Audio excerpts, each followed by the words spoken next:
Bonjour à tous. Alors, oui, j'ai fait une présentation sur notre voyage en Corse le 7 janvier dernier et j'ai oublié de l'enregistrer. Alors, je vais reprendre cette présentation parce que beaucoup m'ont demandé l'enregistrement. Je vais quand même faire d'autres Zooms bientôt, mais voilà. Alors, je vous partage les photos, en fait, l'explication du voyage qui a lieu le 26 septembre prochain. Je vais partager.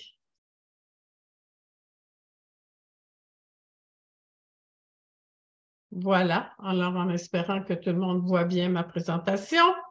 Alors, on dit la beauté de la Corse en 5 escales, Côte d'Azur, Provence.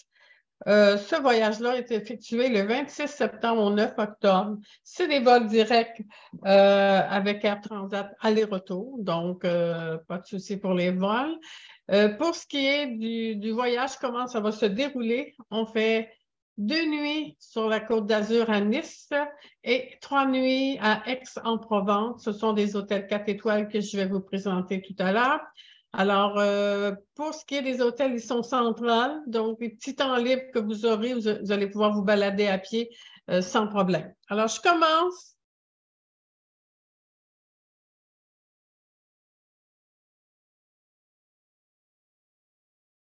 Alors, comment vous expliquer Nice? J'ai mis une petite carte pour vous expliquer. Hein. Vous voyez la botte de l'Italie ici. Nice est ici. Vous avez la Corse.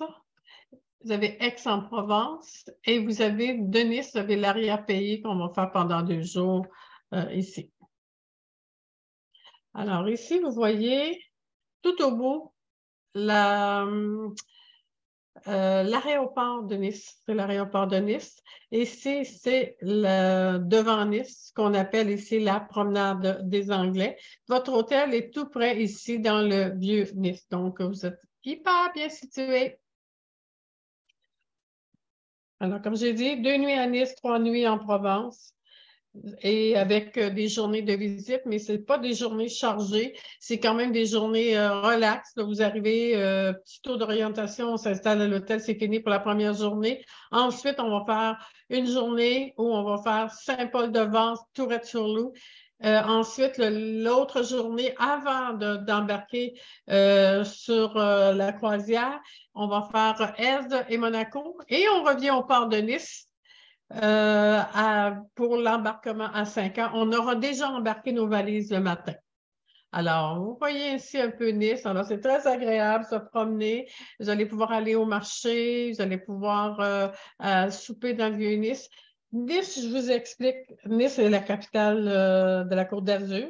Nice est renommée pour son style, je dirais, un peu belle époque. Alors, je vous montre un exemple, dont le fameux hôtel le Negresco, qui est je vous dirais, un emblème de la ville de Nice. C'est une ville aussi qui a reçu beaucoup d'artistes comme Matisse, Chagall, les grandes vedettes de cinéma, bon, un peu de tout. Et c'est vraiment une Nice. Nice, c'est vraiment, quand on parle de la Côte d'Azur, Nice, on ne peut pas passer à côté. Alors, Nice, c'est vraiment agréable. Vous voyez les plages. Les plages, vous voyez ici, je ne sais pas si vous voyez bien les roches. C'est des plages de galets. Donc, ce ne sont pas des plages de sable fin comme quand vous allez dans le sud. Alors, je vous montre une autre photo de la promenade des Anglais. Ici, vous êtes au marché, le marché Salaya. Alors, c'est le marché où on va retrouver un peu de tout. Je vous dirais des peintures, des fruits, des légumes, des fleurs, des livres, de la poterie, des produits régionaux comme le vin, les confitures à base de violettes, de griottes, un peu de tout. Moi, j'aime Nice. Ici, on est près du vieux Nice. Alors, ce sont les couleurs, hein, le jaune, le ocre, il y a des verts. C'est vraiment joli. Et vous êtes tout près. Vous voyez les ruelles. Alors, on se balade dans les ruelles le soir. Et votre hôtel est tout près. Ici, c'est le vieux Nice. Votre hôtel va être ici dans la partie plus moderne. J'ai mis une carte. Cette belle carte-là vous représente, juste pour vous expliquer, Nice. la journée où on va faire Saint-Paul-de-Vence, Tourette-sur-Loup. Alors, vous voyez que c'est quand même, je vous dirais tout ça, là, c'est Nice à Saint-Paul, c'est à peu près, mettons, une demi-heure de route. Tourette est juste à côté. On part le matin, on revient le soir. Comme vous voyez, ça ne sera pas des grosses journées de déplacement en bus et des grosses journées en longueur. Vous allez revenir assez tôt pour profiter de Nice en fin de journée et en soirée. L'autre journée, quand vous allez embarquer vos valises le matin, et on va se diriger vers Monaco et Èze. Èze est juste ici. Alors, on fait Èze, Monaco pour la relève de la garde parce que la relève de la garde a lieu à 11h55. Donc, on va s'arranger pour être là quand même assez tôt. Et après ces deux visites-là, on va revenir à Nice au port pour 5 heures. Donc, on aura maximisé notre journée sur Nice. Alors, comme je disais, les beaux villages qu'on va visiter sont Saint-Paul-de-Vence. Hein, Saint-Paul-de-Vence avec ses remparts, c'est une cité médiévale. Ici, quand on arrive à Saint-Paul-de-Vence, vous avez ce qu'on appelle la place du café. Et c'est la place où les gens se rencontrent pour jouer à la pétanque. Et il y a beaucoup de personnages célèbres qui sont venus jouer à la pétanque, dont Yves Montand, Simone Signoret, Lino Ventura. Ce sont des gens qui ont hébergé même à l'auberge. Alors, c'est quand même quelque chose d'assez mythique de Saint-Paul-de-Vence. Et parfois, quand vous allez écouter des films français, ça se peut que ce soit filmé, là, quand les gens jouent à la pétanque, ça se peut que ce soit filmé là. J'en ai déjà vu des films, je ne peux pas me rappeler des films, mais où je dis, ah, c'est Saint-Paul-de-Vence. Donc, il y a toujours des joueurs de pétanque. Vous pouvez même jouer, si vous voulez, à la pétanque. Et c'est vraiment sous des platanes, c'est à l'ombre, on peut s'asseoir prendre un petit café. Alors, c'est vraiment, vraiment agréable. Je vous montre quelques photos de Saint-Paul-de-Vence. Le stationnement des bus est en bas, mais habituellement, je demande, quand moi je suis là, je demande toujours de nous descendre près de la cité. Vous n'aurez pas à monter la colite, mais vous allez avoir à la descente pour reprendre le bus. Alors, vous voyez, c'est entouré de remparts. Vous avez la cité. Je vous montre quelques photos. Alors, c'est des ruelles, les ruelles de macadam, de pierre, les maisons en pierre, c'est je vous dirais, les boutiques, les galeries d'art.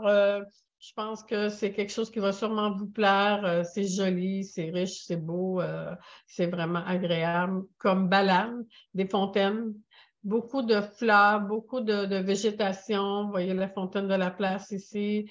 Vous voyez la végétation, comment il y en a. C'est vraiment un beau petit village médiéval, pardon, piétonnier qui va sûrement vous plaire. Après Saint-Paul-de-Vence, qu'est-ce qu'on fait? On va à Tourette-sur-Loup. Beaucoup de gens ne connaissent pas cet endroit-là. Moi, j'aime Tourette-sur-Loup parce que les maisons, les bases des maisons forment un rempart. C'est sur un rocher, mais on a une vue époustouflante de Saint-Paul. C'est des villages, souvent c'est des villages comme Tourette, c'est des villages qui ont une période d'enfance, ont été un peu abandonnés. Et les gens sont revenus, ont repris, et maintenant on ne pourrait pas acheter une propriété là, c'est devenu vraiment un des beaux villages de France. Alors, c'est vraiment magnifique.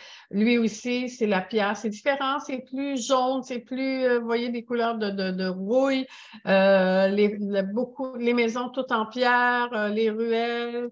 Vous voyez, quand je dis les maisons forment des remparts, alors c'est sur les remparts et ça sert aussi c'est la maison. Puis quand on se balade, on peut aller au bout entre les maisons et vous allez avoir des vues époustouflantes sur la Méditerranée.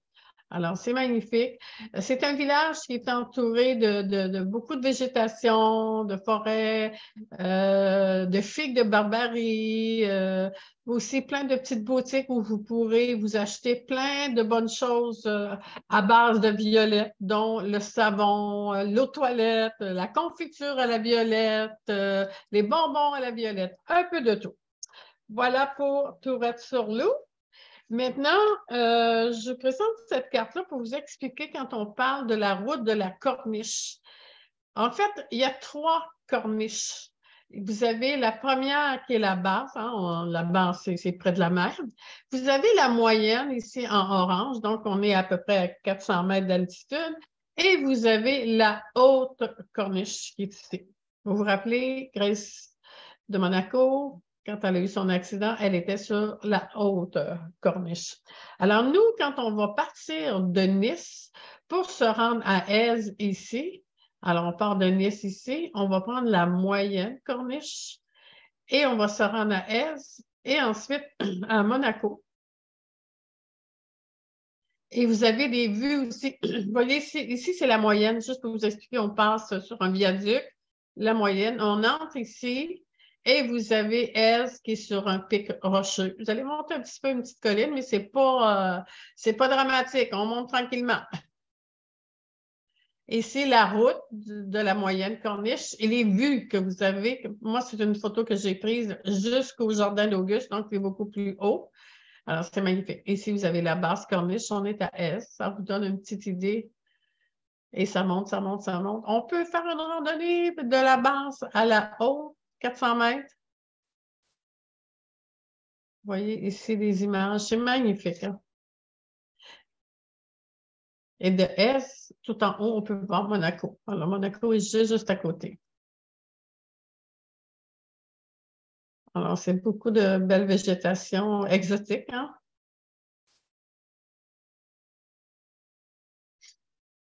Et on arrive à Monaco.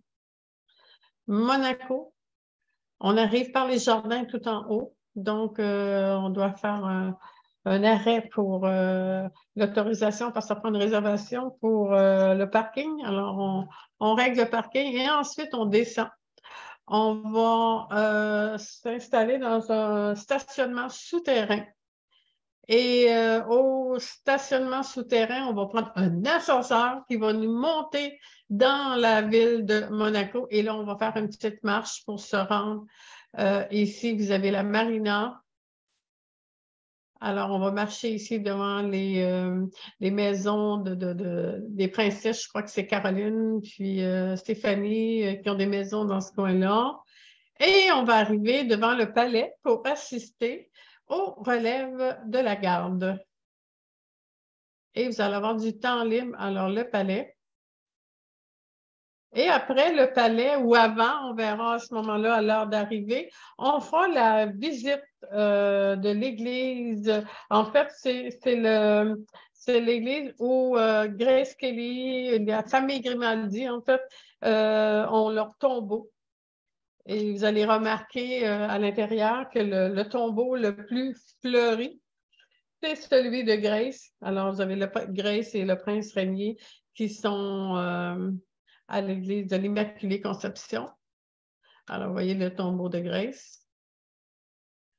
Et on termine cette journée-là en passant, si le temps nous le permet, ici, il y a une possibilité pour le bus, parce que des fois, ça dépend de ce qui se passe devant le casino. Ici, on est au casino de Monte-Carlo.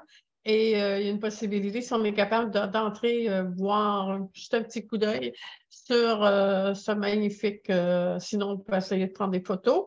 Et on va faire du stationnement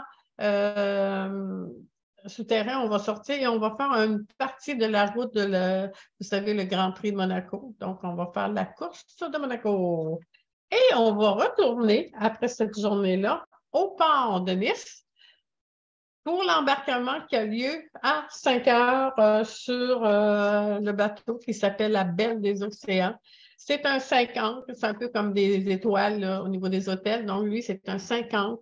Il m'a vraiment étonnée comme grandeur des cabines. J'ai été agréablement surprise. Alors, c'est de bonne dimension.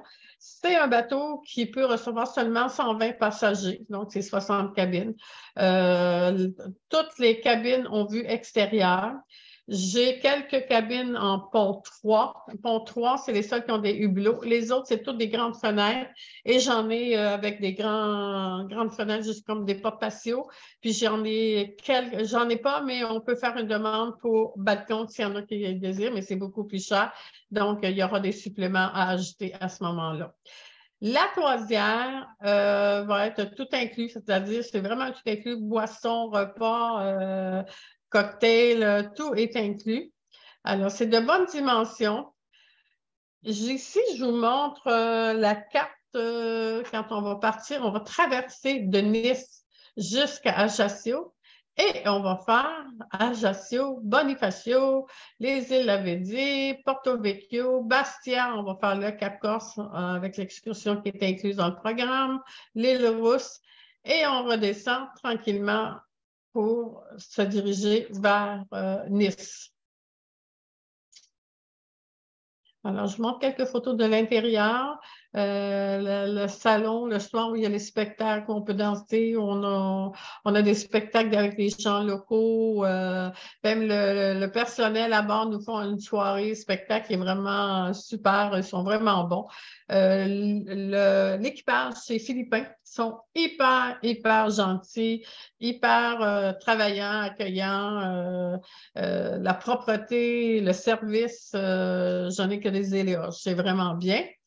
Ici, vous voyez, la salle à dîner, c'est des tables, la plupart, c'est des tables de 8.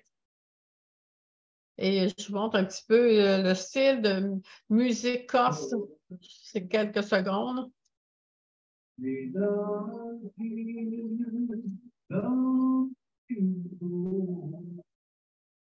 Ici, vous avez une emblème de la Corse, on vous expliquera. À bord, vous avez beaucoup de conférences. À tous les jours, il y a des conférences où on vous parle de la Corse, parce que vous savez que la Corse a appartenu à Gênes, hein, en Italie. Elle a été indépendante pendant 14 ans. Et elle est revenue propriété de la France au traité de Versailles. Alors, Paoli, de 1755 jusqu'à 1760 et quelques, là, la Corse a été indépendante. Et c'est resté, hein, les Corses ont un esprit, je trouve, indépendant. Je ne me rappelle pas quand, mais ça fait quand même quelques années où j'étais allée en Corse et un soir, on discutait avec le monsieur au bar, puis il nous disait, vous savez, nous ne sommes pas Italiens, nous ne sommes pas Français, nous sommes Corses. Et il y avait comment je dirais bien ça, ça venait du cœur, là. Je veux dire, c'était quelque chose, ils sont des Corses. C'est vraiment, c'est des gens qui sont passionnés, c'est des gens qui sont fiers, c'est des gens qui ont été marqués aussi beaucoup par l'histoire de Napoléon. Vous allez entendre parler beaucoup de Napoléon. Donc, c'est quelque chose qui est resté. Alors, ici, le premier port que vous allez accoster, hein, c'est Ajaccio. Ajaccio, c'est la ville où est né Napoléon. Napoléon, vous savez, il n'est pas d'une famille riche, mais c'était une famille qui était engagée au niveau de l'indépendance. Et c'était un grand conquérant, un grand empereur. Donc, Napoléon a fait beaucoup pour la Corse. Alors, ici, c'est le port. C'est magnifique, hein? Avec ici, on voit un petit peu en bas les montagnes. Les plages, parce que quand on descend du bateau, on peut marcher, on est tout de suite dans un centre-ville, il y a un marché, il y a des restaurants, il y a des petites ruelles, il y a les remparts, il y a les plages, donc on a tout à proximité ou presque. On peut aller au musée à pied. Bon, vous voyez, le marché est presque en face du port. Alors, c'est un marché, on peut acheter des olives, ils sont tellement bonnes. Ici, les terrasses, hein, on va prendre un petit pastis ou une bonne bière. Les remparts ici, la tour génoise. Les tours génoises, vous allez en voir beaucoup. On dit qu'il y en a 85 un peu partout, alors parce que vous savez que ça a appartenu à Gênes pendant plusieurs siècles. Donc, les tours génoises sont très présentes en Corse. Si le port est ici, alors quand on descend du port, juste en face, c'est le centre-ville. Un des monuments de Napoléon, oui, Napoléon avec ses 4 lions. Vous avez les ruelles avec un bar. À l'intérieur, vous avez une statue de Napoléon, grandeur nature, la petite ruelle pour aller vers le musée. Alors, comme vous voyez, le personnage Napoléon, on le retrouve un peu partout dans Ajaccio, un monument très connu. Encore là, Napoléon avec ses 4 frères. Et un autre personnage qui est très, très, très présent à Ajaccio, c'est Tino Rossi, qui est né aussi en Corse. Alors, son tombeau est à Ajaccio, au cimetière de la Marine. Donc, on peut s'y rendre dans l'excursion qu'on va faire au Sanguinaire. Vous allez faire un arrêt et vous allez pouvoir voir le fameux tombeau de Tino Rossi. Pourquoi j'ai mis une rose? Ben, vous savez bien, Tino Rossi avait beaucoup de chansons qui parlaient de la rose. Ici, c'est une image des sanguinaires. Les sanguinaires, on est en plein jour, on voit moins, mais le soir, avec les couchers de soleil, il y a un rougeoiement au niveau des pierres qui fait, c'est vraiment spectaculaire. Donc, il faut voir de loin ce coucher de soleil et vous allez voir les sanguinaires rougeoyer, c'est vraiment beau. Et quand on fait l'excursion des sanguinaires, le bus nous prend au bateau, on fait une petite excursion, on fait des arrêts en chemin et on se rend à un stationnement où le bus va nous descendre et on peut marcher pour se rendre vers la tour génoise. Vous voyez le petit chemin en bas et on peut marcher et vous avez en face d'autres îles, d'autres tours génoises juste en face. Et on peut monter jusqu'à celle-ci qu'on voit en première vue, celle-ci, on peut monter jusqu'en haut. Mon mari le fait, mais pas moi. Alors ici, on a fait il y a une excursion qui n'est pas incluse. S'il y en a qui veulent le faire, il y a une possibilité. C'est les Calanques. Alors, les Calanques, c'est situé entre Ajaccio, où vous êtes dans le port, et Caluire. Les Calanques, c'est une formation rocheuse on dit que ce sont des roches magmatiques. C'est quand même 698 mètres, hein, c'est quand même assez haut. Ça fait partie mondial de l'UNESCO.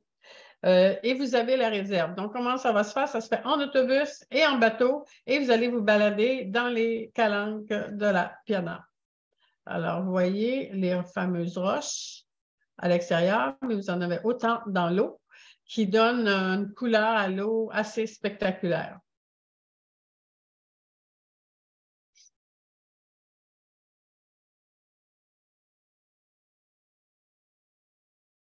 Et là, on se dirige encore.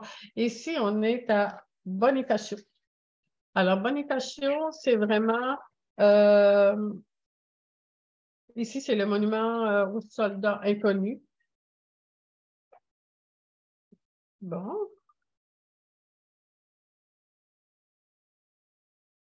Attendez. Bon, c'est ça. Alors, Bonifacio, le monument aux soldats inconnus. Alors, Bonifacio, comment ça va se faire? Vous avez la marina. On descend du bateau, on va marcher un petit peu. On prend un petit train touristique. On nous fait une partie de visite avec le train touristique. Et après, c'est une balade à pied dans la ville. Donc, c'est relax, c'est pas ardu, ça se fait très bien. Et après, vous voyez, ici, vous êtes toujours à Bonifacio. Ici, vous avez la fameuse escalier du roi d'Aragon qu'on l'appelle. C'est un escalier où les moines descendaient, allaient dans les grottes chercher de l'eau. Oui, oui, oui. Donc, il y a 178 marches. S'il y en a qui veulent le faire, vous avez le temps. Et ici, ce que je vous montre, ce sont les îles Labadie. Parce que quand vous allez finir Bonifacio, on revient près du port et on prend un bateau où on va aller voir les fameuses îles Labadie. Donc, c'est vraiment du bien pour l'œil, c'est tellement beau. Ce sont des petites îles qui sont presque inhabitées. Les seules maisons, je vous dirais, c'est des maisons de milliardaires qui ont qui ont des propriétés sur l'île. Alors, souvent, ils arrivent soit par jet privé, par hélicoptère, ou par bateau aussi. Donc, c'est vraiment joli. Un des phares en plein milieu de l'eau. On fait la balade en bateau, mais on ne descend pas. Là aussi, les fonds marins, hallucinant. Ici, c'est une photo parce qu'en fin de journée, après, on se dirige vers, je vous dirais, une auberge corse qui est un peu Je dirais style un peu nos cabanes à sucre. Donc, c'est notre souper avec de la musique et des produits régionaux, naturellement, la viande cuite sur le charbon de bois, vraiment, donc c'est le vin inclus. Donc, c'est un peu, on s'amuse, on a du plaisir et c'est vraiment agréable comme repas. Et c'est se fait à l'extérieur, c'est joli. Alors, vous voyez, les plats, c'est des plats très, très riches, très consistants, mais très bons. Alors, c'est la cuisine typique corse. La charcuterie. Et après, on va se diriger vers Porto Vecchio. Alors, Porto Vecchio, c'est une petite ville, je vous dirais, qui est connue plus pour le soir, le nightlife. Dans le jour, c'est quand même calme. C'est une île, on l'appelait la cité du sel parce qu'on faisait la production du sel, plus maintenant. Et c'est une petite ville qu'on va découvrir à pied. C'est aussi une petite balade. On a ici, vous voyez, le fameux port de Porto Vecchio. Ici, c'est la petite placette où on a deux églises, une en face de l'autre. On ne va pas l'autre. On a deux églises avec plein de petites terrasses, de bars, de restaurants. Et c'est connu pour les jeunes qui aiment festoyer le soir. Et après, on fait quoi? On se dirige vers Bastia. Hein? Bastia, le nord, complètement le nord. Et on arrive devant le fameux port. Moi, c'est une de mes villes préférées, Bastia. J'adore Bastia. Donc, vous avez l'église Saint-Nicolas, vous avez le port, les petites ruelles aussi. Les maisons, c'est encore plus marqué. Les hauteurs des maisons, c'est vraiment joli. Les petites ruelles. Là aussi, c'est une balade. Et c'est encore monument à Napoléon avec l'église. Je vous explique. Ici, vous avez toute la Corse. Donc, on était arrivé à Ajaccio, on a descendu vers Bonifacio tout en bas ici, Porto Vecchio, et là, on remonte vers le nord. Et vous voyez ici, le nord, ici, le doigt, là, si je peux dire comme ça. Alors, le fameux doigt, c'est comme ça. Le fameux doigt, c'est le Cap Corse, ce qu'on appelle le Cap Corse. Alors, c'est une excursion qui est incluse. Vous allez partir le matin, vous allez revenir avant le souper. Donc, de Bastia, on fait toute la tournée du Cap Corse. Et la Cap Corse, c'est une petite route sinueuse avec des paysages époustouflant. Donc, on fait des arrêts naturellement, on fait des arrêts techniques, on va manger en chemin. C'est vraiment, cette excursion-là, c'est vraiment pour voir la beauté, je dirais peut-être un petit peu ardue, avec les maquis, avec les paysages, avec la Méditerranée. C'est de toute beauté. C'est de toute beauté. Je pense que vous allez, vous voyez les petites plages. C'est vraiment joli.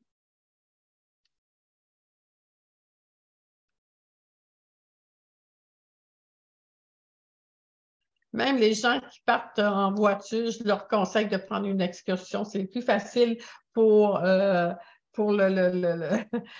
conduite. Donc, on peut admirer parce que sinon, quand on conduit, il faut avoir les mains, comme on dit, sur le volant. Puis, parce que parfois, il y a certains bouts de route où on doit se pousser pour laisser passer l'autre ou l'autre nous laisse passer. Alors, les petits villages, on va faire des petits arrêts dans les petits villages qui est encore, vous voyez, une tour génoise. C'est joli, joli, joli. Un autre petit village.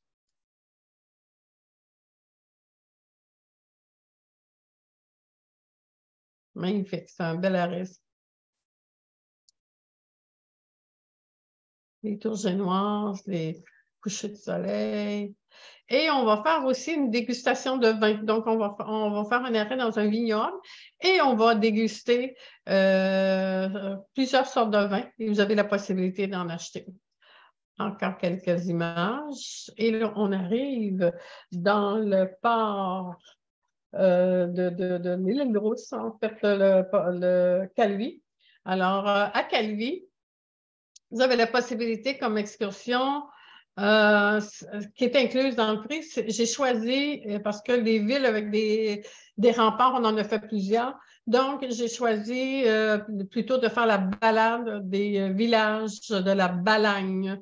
Alors, la Balagne, c'est une région où on va partir le matin, on vient le soir, et c'est aussi une belle balade vraiment jolie à faire. Ici, c'est Calvi, le rempart, la marina, et voyez la Balagne, et on va se balader. On va avoir des vues quand même de la mer de ces villages-là. Je vous mets quelques images, vous voyez, ces petites routes qui encerclent les villages. C'est vraiment joli et des beaux points de vue. On va faire des arrêts photos avec des magnifiques points de vue. Alors, les images, quand on parle de la Corse, je trouve que c'est très représentatif, la région de la Balagne.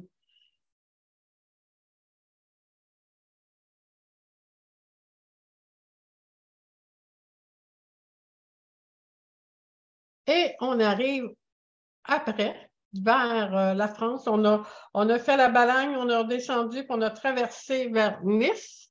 Et là, on va se diriger en arrivant au port. Le débarquement est prévu à 9 h le matin et on va se diriger vers la Provence. Le premier arrêt qu'on va faire, on va aller dîner dans un joli port de pêcheurs qui s'appelle Cassis. Cassis, pour moi aussi, c'est un coup de cœur avec tout le long des belles terrasses, les petites boutiques. C'est vraiment agréable comme village.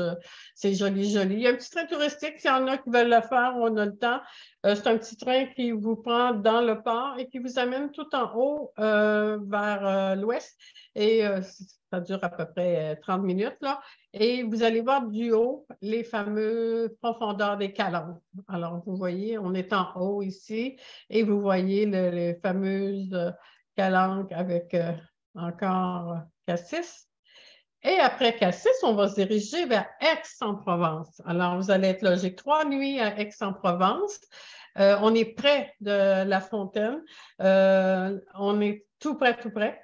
Donc, d'ailleurs, votre hôtel s'appelle La Rotonde et la fontaine, c'est la fontaine de la Rotonde. Et on va faire un petit tour de ville en arrivant. On s'installe à l'hôtel, le souper, puis après ça, c'est complètement libre. Le lendemain, on va faire quelques visites. Alors, le lendemain, on fait quoi? Les Baux de Provence, B-A-U-X, qui fait partie des beaux villages de France. Alors, Beau est en haut, donc souvent, c'était des villes qui s'installaient sur des collines pour mieux se défendre avec ces fameux rochers, ces remparts. Jolie ville, c'est très beau. C'est piétonnier, donc ça va être aussi des belles balades. Et c'est le point de vue qu'on a si vous allez jusqu'au château en haut. C'est le point de vue, en fait, c'est des champs d'oliviers et de vignes à perte de vue. Donc, c'est magnifique, les ruelles, les petits balcons fleuris.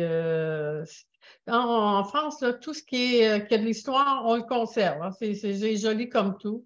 Alors, c'est vraiment bien, les rues de Macadam, c'est piétonnier. Vous voyez l'environnement.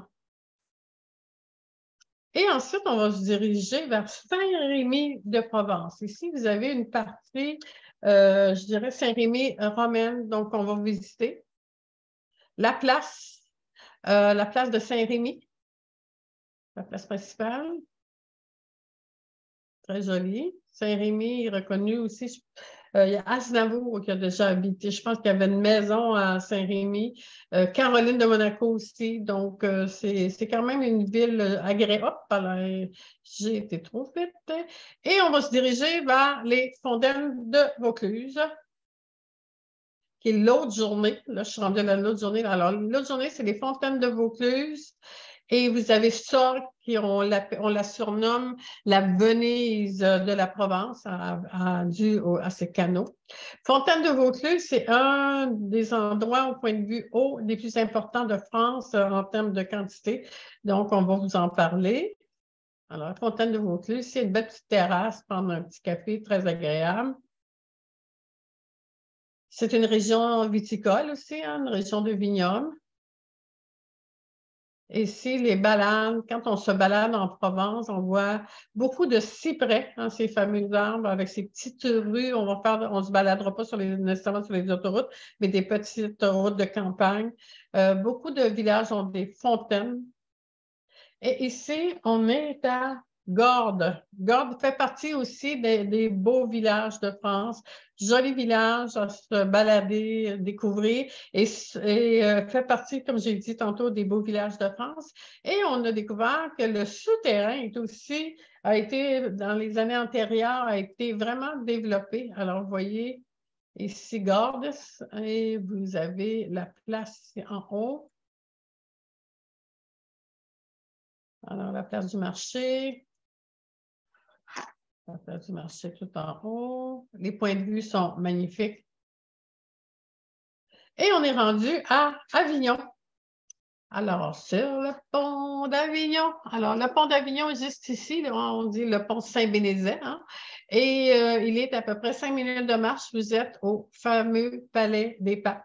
Le Palais des Papes, toute une histoire. Je ne l'ai pas incluse parce qu'à chaque fois, je l'incluais dans mes tours.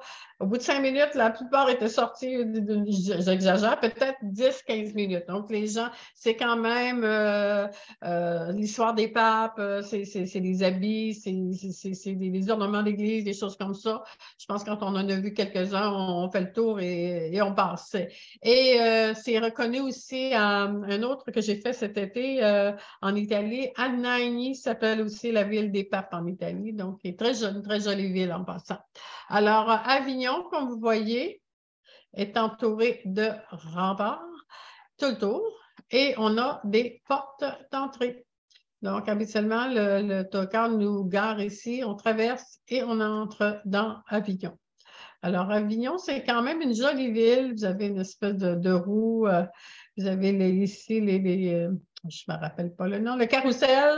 Alors, avec sa petite musique, c'est agréable, ses petites ruelles. C'est une ville quand même jolie, importante. Vous voyez, le fameux pont qui n'a jamais été terminé. Ici, de loin, vous voyez, le pont et le Palais des Papes, c'est quand même assez important. Là aussi, si vous avez le goût, il y a des petits trains touristiques qui vous amènent. Les remparts, le fameux pont. Ici, j'ai mis une photo pour vous montrer que la compagnie avec qui on travaille, Croisière Europe, fait aussi des croisières jusqu'à Avignon, jusqu'à Sète, jusqu'en Camargue.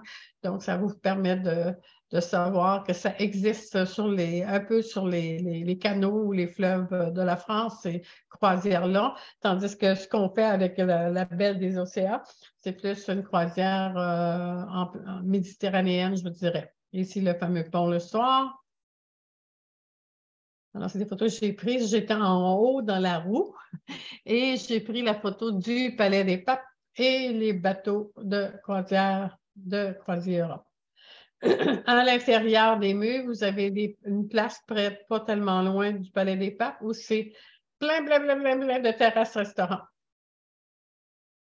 Très agréable. Et on termine en voyant les hôtels. Alors, l'hôtel Masséna, vous voyez, la vieille ville est ici, puis votre hôtel est juste là. Donc, vous allez marcher 5 minutes, puis vous êtes rendu dans la vieille ville et vous êtes tout près du bord de mer, de la promenade des Anglais et du marché de la Cour Soleillant, le fameux marché aux fleurs. Et l'autre, c'est la Rotonde. La Rotonde à Aix-en-Provence, c'est un 3 étoiles, 4 étoiles, pardon, excusez-moi, 4 étoiles, qui est très agréable aussi. Vous voyez, l'hôtel est ici. La fontaine est ici, donc ici, on dit 1,5 km, mais par les petites rues, c'est 5 minutes à peu près. Et vous êtes cours Mirabeau aussi, on dit 10 minutes de marche, et vous êtes dans le cœur du centre d'Aix-en-Provence. Alors, voilà pour toutes les explications. Je vais revenir peut-être ici. Alors, ce que je veux vous dire, le programme inclut quoi?